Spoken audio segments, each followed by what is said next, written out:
Hello friends, welcome back to my channel commerce excellence. आज हम पढ़ेंगे कि अकाउंटिंग प्रिंसिपल होता क्या है। ठीक है, कि हम अकाउंटिंग करते क्यों हैं। लास्ट वीडियो में हमने पढ़ा था कि अकाउंटिंग की बेसिक टर्म क्या होती है, उसका इंट्रोडक्शन और उनके बारे में पढ़ा था। ठीक है, और आज हम पढ़ेंगे अकाउंटिंग प्रिंसिपल की अकाउंटिंग का प्रिंसिपल होते क्या है और क्यों करते हैं हम। ठीक है, सबसे पहले आता है मीनिंग ऑफ अकाउंटिंग। अकाउंटिंग होता क्या है। ठीक है, accounting principle are the journey rules and guidelines that company are required to follow। accounting principle क्या है? जर्नली रूल्स एंड गाइडलाइंस, वो रूल्स एंड गाइडलाइंस है जिसे कंपनी फॉलो करती है when reporting all accounting and financial data. अपनी जितनी भी अकाउंटिंग टर्म होती है और जितना भी फाइनेंशियल डाटा होता है उसको रिकॉर्ड करने के लिए जो रूल्स एंड रेगुलेशन बनाए जाते हैं जिन्हें कंपनी फॉलो करती है वो होता है अकाउंटिंग प्रिंसिपल। ठीक है, they are the rules which are follow in giving accounting treatment to various item of assets, liability, expenses, income, etc। मतलब क्या है, कंपनी क्या करती है, इन रूल्स के अंदर फॉलो करती है जितनी भी हमारी अकाउंटिंग ट्रीटमेंट होती है, जो असेट्स की होती है, लाइबिलिटी की होती है, जितनी हमारे एक्सपेंसेस है, इनकम है, उन सब को रिकॉर्ड करने के लिए जितने जो रूल्स एंड रेगुलेशन को हम फॉलो करते हैं वो होता है अकाउंटिंग प्रिंसिपल। ठीक है, नेक्स्ट वन आता है हमारा नेचर ऑफ अकाउंटिंग। अकाउंटिंग का नेचर क्या क्या है प्रिंसिपल का। ठीक है, सबसे फर्स्ट आता है accounting principle are man made. Man made का मतलब क्या होता है कि मैन मेड का मतलब होता है जो कि एक्सपीरियंस के बेस पर बनाए जाते हैं। ठीक है, ये क्या होता है, मनुष्य मतलब इंसान के द्वारा एक्सपीरियंस अकाउंटेंट के द्वारा ही बनाए जाते हैं। ठीक है, क्योंकि इन्हें हम क्या है प्रूव्ड नहीं होते हैं, इन पे किसी भी प्रकार का कोई टेस्टिंग हम नहीं कर सकते। जैसे फॉर एग्जांपल हम ले लेते हैं कि हम जैसे साइंस से रिलेटेड हम सब्जेक्ट ले लेते हैं। साइंस में क्या होता है, जितने भी केमिस्ट्री एंड केमिकल जो होते हैं उनको हम क्या कहते हैं, लेबोरेटरी में वो सब टेस्ट होते हैं। लेकिन अकाउंटिंग में क्या होता है, अकाउंटिंग के जो प्रिंसिपल होते हैं वो मैन मेड होते हैं, उन्हें हम टेस्ट नहीं कर सकते हैं। ठीक है, नेक्स्ट वन आता है accounting principle are not permanent, it can be change with time.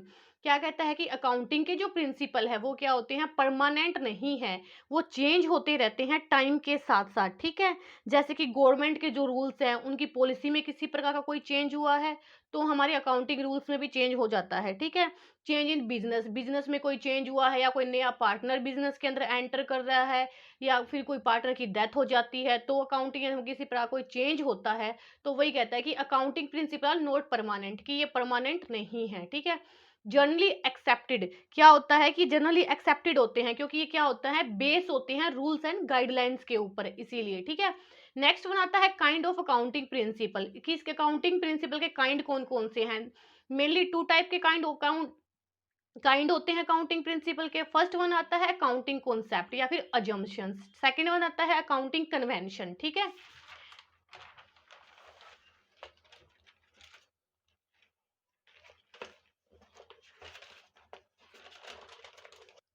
अब वो क्या होता है अकाउंटिंग कॉन्सेप्ट। अकाउंटिंग कॉन्सेप्ट क्या होता है, accounting concept are basic assumptions with in which accounting operators. मतलब क्या है, वो अजम्पशन जिस पर अकाउंटिंग बेस्ड है उनको, उन अजम्पशन को ही हम क्या कहते हैं, अकाउंटिंग कॉन्सेप्ट कहते हैं। मतलब हर, ठीक है, they are generally accepted accounting rules based on which transaction are recorded and financial statement are prepared. Generally accepted का मतलब क्या होता है, मतलब हर अकाउंटेंट को इन रूल्स एंड रेगुलेशन को फॉलो करना होता है और उसके बेस पे जितनी भी ट्रांजैक्शंस होती है, जितनी भी ट्रांजैक्शन होती है उनको रिकॉर्ड करना, उनकी फाइनेंशियल स्टेटमेंट को प्रिपेयर करना, ये सब होता है हमारा अकाउंटिंग कॉन्सेप्ट। ठीक है, नेक्स्ट वन आता है हमारा अकाउंटिंग कन्वेंशन, की अकाउंटिंग कन्वेंशन क्या होता है। Accounting convention are guidelines used to help companies determine how to record business transactions। मतलब बिजनेस ट्रांजेक्शन को कैसे रिकॉर्ड करना है, not yet fully covered by accounting standard. ठीक है, जो कवर्ड मतलब कि लंबे समय से जितनी भी ऑर्गेनाइजेशन है जो भी गाइडलाइंस को फॉलो करती आ रही है जिसके अंदर कोई भी चेंज नहीं होता है, ठीक है, तो वो होता है हमारा अकाउंटिंग कन्वेंशन। ठीक है, according convention change with time to bring about improvement in quality of accounting information। उसमें क्या होता है, चेंज होता है, improvement of quality of accounting information, accounting की इंफॉर्मेशन के अंदर। ठीक है, सबसे मोस्ट इंपॉर्टेंट टर्म्स है हमारी गैप। गैप क्या होता है, ठीक है, और इस मोस्टली इसकी फुल फॉर्म पूछी जाती है एग्जाम के टाइम पे कि गैप होता क्या है, इसकी फुल फॉर्म क्या होती है, ठीक है। गैप क्या होता है? गैप होता है accounting principal, concept and conventions. मतलब गैप के अंदर क्या कहते हैं, हम जितनी भी हमारी अकाउंटिंग के प्रिंसिपल है, कॉन्सेप्ट जो हैं और जितनी भी हमारी कन्वेंशन है, उन सबको इंक्लूड किया जाता है, ठीक है। गैप की फुल फॉर्म क्या होती है? Generally accepted accounting principle. मतलब जितने भी अकाउंट के प्रिंसिपल हैं, रूल्स एंड रेगुलेशन और गाइडलाइंस है, उनको फॉलो करना वही गैप कहलाता है, ठीक है। बेनिफिट ऑफ अकाउंटिंग, अकाउंटिंग के क्या क्या बेनिफिट्स होते हैं, ठीक है। सबसे फर्स्ट आता है हमारा कंपैरिजन। मतलब क्या होता है, हम कंपैरिजन करने में हमें इसमें बहुत ही ज्यादा आसानी मिलती है। कैसे? कि जैसे हमारी लास्ट ईयर की जितनी भी ट्रांजैक्शन थी, प्रॉफिट एंड लॉस अकाउंट था, हमने जो बैलेंस शीट बनाई थी, उसको हम क्या करते हैं, करंट ईयर की जो हमारी बैलेंस शीट है and profit and loss account है, उसके साथ हम कंपैरिजन कर सकते हैं, ठीक है। कंट्रोल, क्या कंट्रोल, हम बिजनेस ट्रांजैक्शंस होता है, जितने भी हमारे प्रॉफिट एंड लॉस अकाउंट है, एक्सपेंसेस जितने हो रहे हैं, उन सब के ऊपर हम क्या कहते हैं, कंट्रोल कर सकते हैं। इजी टू ऑडिटिंग, ऑडिट करना बहुत ही आसान होता है। और नेक्स्ट वन आता है फ्लेक्सिबल। फ्लेक्सिबल क्या होता है, टाइम के साथ चेंज होते रहते हैं, तो ये हमारी क्या है, फ्लेक्सिबल होती है, ठीक है। उसके नेक्स्ट वन आता है हमारा अकाउंटिंग कॉन्सेप्ट एंड कन्वेंशन, कि ये होता क्या है, ठीक है। अकाउंटिंग कॉन्सेप्ट एंड कन्वेंशन क्या होते हैं, इसके 14 पॉइंट्स होते हैं जिन्हें हम कवर करेंगे, ठीक है। सबसे फर्स्ट पॉइंट आता है गोइंग कंसर्न कॉन्सेप्ट, ठीक है। गोइंग कंसर्न कॉन्सेप्ट क्या होता है, ठीक है। गोइंग कंसर्न कॉन्सेप्ट के अंदर क्या करते हैं, according to this concept that a business firm will continue to carry on it activity for an in every period of time. मतलब क्या है, इस अजम्पशन के अंदर क्या कहा जाता है, जितनी भी बिजनेस की ट्रांजैक्शन कंटिन्यू जो है, बिजनेस क्या है, कंटिन्यू टू कैरी, लंबे समय के लिए जो उसकी ट्रांजैक्शन है, एक्टिविटी है, वो लॉन्ग टाइम के लिए चलेगी, ठीक है। This will not be dissolve in the near future. Near future का मतलब क्या है, कि वो बिजनेस फ्यूचर में क्या है, क्लोज नहीं होगा, ठीक है। This is an important assumption of accounting, most important assumption है, as it provide a basis for showing the balance value of assets in balance sheet। क्या कहते हैं, जो इसकी जो बैलेंस शीट के अंदर क्या कहते हैं, इसे हम रिकॉर्ड करते हैं, ठीक है। तो ये होता है हमारा going concern concept. For example के लिए ले सकते हैं, हम क्या कहते हैं, हमने फर्नीचर परचेज किया, हमने एग्जाम्पल के तौर पे हम लेते हैं कि हमने कोई फर्नीचर परचेज किया, तो हम क्या करेंगे, इसी अजम्पशन के कारण क्या होता है, जो फर्नीचर क्या है, हमारी फिक्स एसेट्स है, इस फिक्स एसेट्स से उसको जो हम रिकॉर्ड करते हैं, किस पे रिकॉर्ड करेंगे, एट द ओरिजिनल कॉस्ट, की उसकी ओरिजिनल कॉस्ट क्या है, उसके ऊपर हम उसे रिकॉर्ड करेंगे, ठीक है। हमें कोई इससे कोई मतलब नहीं है कि उसकी मार्केट वैल्यू आज के टाइम में क्या है, हमें कि उसकी मार्केट वैल्यू इंक्रीज हो रही है, डिक्रीज हो रही है, उसका कोई भी इफेक्ट नहीं पड़ेगा, उसे हम क्या करेंगे, रिकॉर्ड करेंगे एट द ओरिजिनल कॉस्ट पे, ठीक है। और क्या कहता है, गोइंग कंसर्न जो कॉन्सेप्ट है, वो क्या करता है, डिफरेंस बताता है हमें capital expenditure and revenue expenditure के अंदर, ठीक है। नेक्स्ट वन आता है कंसिस्टेंसी कॉन्सेप्ट। कंसिस्टेंसी कॉन्सेप्ट क्या होता है, according this concept, according this concept accounting method once selected and adopted should be applied consistency year after year। ये कहता है कि जो अकाउंटिंग है, अकाउंटिंग मेथड है, इस मेथड के क्या होता है, जो मेथड हमने फर्स्ट ईयर में फर्स्ट साल में जो यूज किया है अकाउंटिंग करने के लिए, उसी मेथड को हम क्या करेंगे, अप्लाई करेंगे ईयर आफ्टर ईयर, आने वाले टाइम में, ठीक है। हर साल हम क्या कहते हैं, चेंज नहीं करेंगे, जो मेथड हमने एक बार सिलेक्ट कर लिया उसी मेथड को हम यूज करेंगे, ठीक है।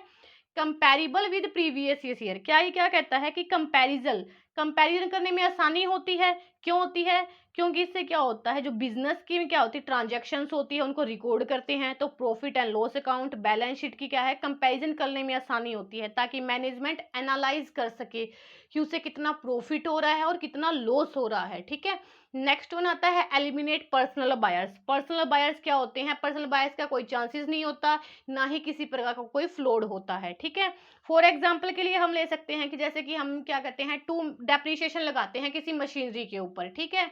तो क्या होता है, डेप्रिसिएशन लगाने के भी टू मेथड होते हैं, ठीक है। सबसे फर्स्ट आता है रिटर्न डाउन वैल्यू मेथड, ठीक है, एक होता है रिटर्न डाउन और सेकंड वन होता है स्ट्रेट लाइन मेथड, ठीक है।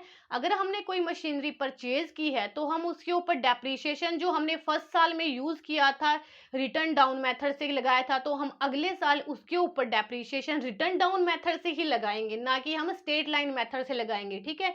तो यही होता है कि कंसिस्टेंसी कॉन्सेप्ट, मतलब एक साल जो हमने मेथड यूज किया है नेक्स्ट ईयर भी हम उसी मेथड को यूज करेंगे।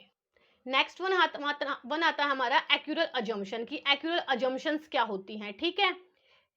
ए transaction is recorded in book of account, मतलब वो ट्रांजेक्शन जो बुक ऑफ अकाउंट में रिकॉर्ड होती है at time when it is entered into, जब वो एंटर्ड करती है ऑर्गेनाइजेशन के अंदर, not when the settlement take place.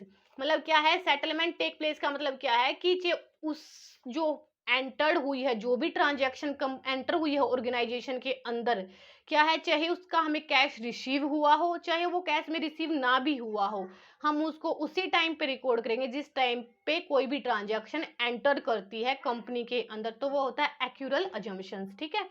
इसमें क्या होता है, profit is regarded as entered at the time the goods services are sold, मतलब क्या होता है प्रॉफिट रिगार्डेड से जो भी ट्रांजेक्शन्स होती है, जितनी भी हमने गुड्स एंड सर्विसेज को सोल्ड किया है उनको उसी टाइम पे हम क्या करते हैं, एंड रैंडम टू कस्टमर, जब कस्टमर को वो दे दी जाती है, legal title to pass the customer, customer को उसका लीगल पास कर दी जाती है, he has an obligation to pay for them, क्या होता है वो उसका ओब्लिगेशन करने के लिए बाध्य हो जाता है, मतलब क्या होता है उसे ओब्लिगेशन करना ही होता है क्योंकि उसके पास उसका लीगल चार्ज होता है, ठीक है। Similarly expenses regarded as incurred when goods and services are purchase, इसी तरह से क्या होता है जब गुड्स एंड सर्विसेज होते हैं उनको भी जब एक्सपेंसेस के अंदर क्या होता है, गुड्स एंड सर्विस को जब हम परचेज करते हैं, available and obligation to pay for them, तो वो भी क्या होता है, कस्टमर जो क्या होता है उसको ओब्लिगेशन होता है उन गुड्स एंड सर्विसेज को परचेज करने के बाद उनका ओब्लिगेशन उनके पास मिल जाता है उसे, तो ठीक है, ये होता है हमारा accrual assumptions.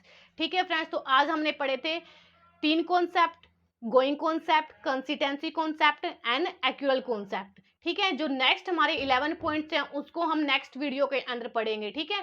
Thank you friends, अगर आपको वीडियो अच्छा लगा हो तो इसे लाइक शेयर एंड सब्सक्राइब करें।